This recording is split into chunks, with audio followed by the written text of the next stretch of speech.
Miyembro po ba sila ng Supreme Court? Miyembro po ba sila ng Super Supreme Court? Sa pagkakaalam ko po, iisa lamang ang Korte Suprema. At ayon sa ating konstitusyon, Korte Suprema ang bukod tanging pwedeng makapagsabi kung ano ang kahulugan ng ating saligang batas. Walang iba. Allow me to demonstrate, for example, Mr. President, the legal gymnastics these people have been undertaking in the past, and I have borne the brunt of this. Sabi nila, forthwith ang sinabi sa Senado, ibig sabihin yan agad-agad. Despite the rulings of the Supreme Court that say it is within a reasonable time. Pero doon na tayo sa agad-agad. Sabi ng rules ng House, dapat i-refer ng SecGen immediately sa Speaker. 2 buwan bago niya ginawa yun. Oh, okay lang sa kanila. Hindi naman sila nagreklamo. Immediately po ang gamit, ha? Hindi forthwith. Sabi naman ngayon ng Korte Suprema, immediately executory. Ay, teka lang. Hintayin muna natin. Hindi ba final? Kapag ka-convenienteng gamitin yung mga salita pabor sa posisyon nila, edi okay lang. Kapag ka hindi naman, ay hindi rin. Hindi po ganun dapat yon. Hinihiling nila ngayon sa Senado na ipagpaliban muna ang anumang aksyon para intayin ang anumang desisyon ito kaugnay sa motion for reconsideration na inihain ng Kamara sa Korte Suprema.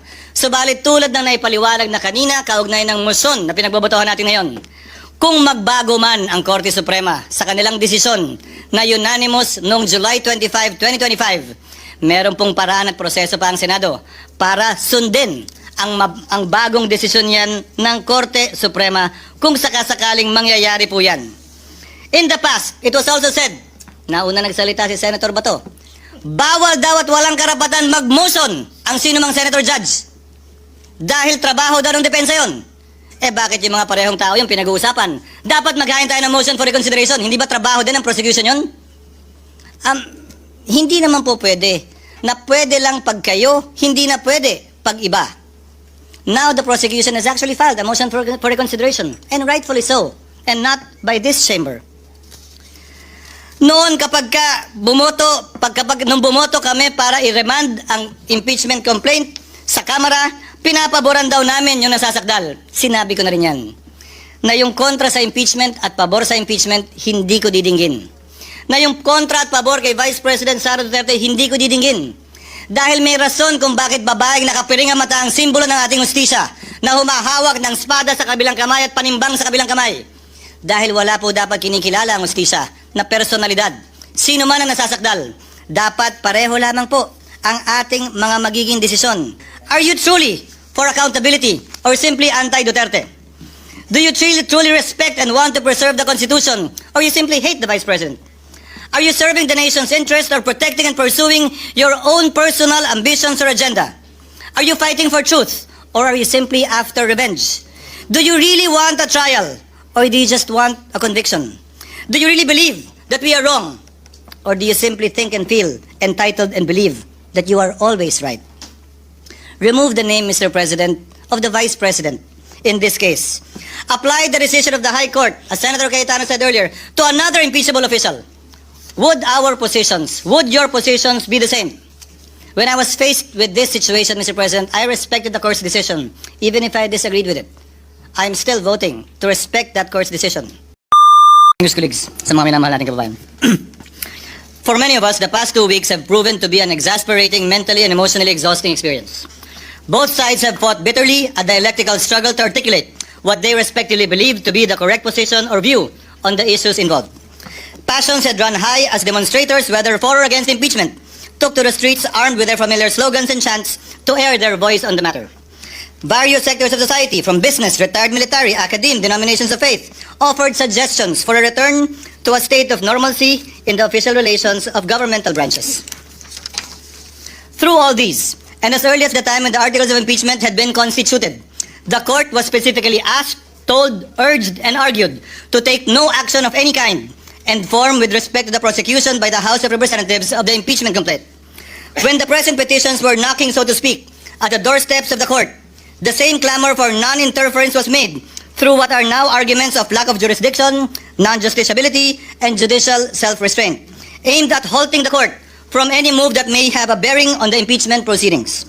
The court did not heed the call to adopt a hands-off stance as far as the question of constitutionality of initiating the impeachment complaint is concerned.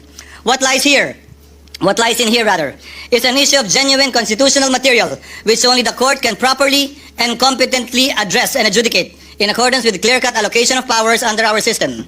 The claim, therefore, that the court, by judicially entangling itself with the process of impeachment, has effectively set up a regime of judicial supremacy is patently without basis in fact and in law, because it is not at all the business of the court to assert dominance, judicial dominance, over the other two great branches of government. Rather, the raison d'etre of the judiciary is to complement the discharge by the executive and legislative of their own powers to bring about ultimately the beneficent effects of having founded and ordered our society upon the rule of law.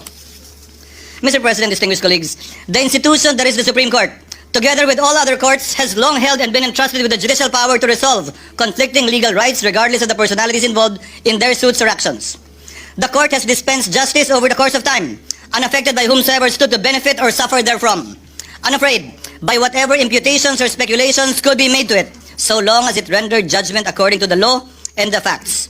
No one is above the law or the Constitution.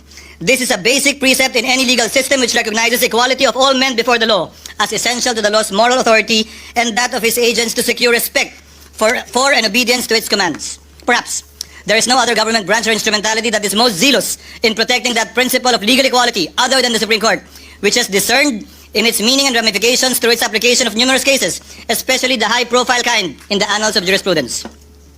The Filipino nation and its democratic institutions have no doubt been put to a test once again by this impeachment case. Accordingly, the court resorted to no other than the Constitution in search for a solution to what many feared would ripen to a crisis in government. Sa muli, magandang gabi po sa ating lahat. Hindi ko po salita mga sinambit ko na ilang minuto. Yun po ay paraphrase at halos eksaktong quotation ng salita ni dating Justice Conchita Carpio Morales sa Francisco ruling na kinatigan ng mayoriya ng mga miyembro ng Korte Suprema, kabilang na si dating Chief Justice Puno, dating Justice Carpio, dating Justice Ascuna, dating Justice Panganiban. Ano nga ba itong Francisco ruling na pinag-uusapan natin to? Ano nga ba ang pinagkaiba nito sa kasalukuyan nating hinaharap? At bakit ko ba ito tinatanong? Ginoong Pangulo, bahagi ako ng Kongresong nagtangka na i-impeach si dating Chief Justice Davide. Bakit ko sinabing tangka? Dahil pinigilan po kami ng Korte Suprema. In-enjoin at nag-issue ng TRO ang Korte Suprema at ito yung desisyong yun. Francisco, case na palaging sinasite po natin. Ano bang pinagkapareho? Ang aligasyon laban sa nasasakdal noon na si Chief Justice Davide, kaugnay din ng corruption. Daang milyon din. Ang pinag-usapan, initiation of impeachment na dapat sole prerogative din ng Kamara.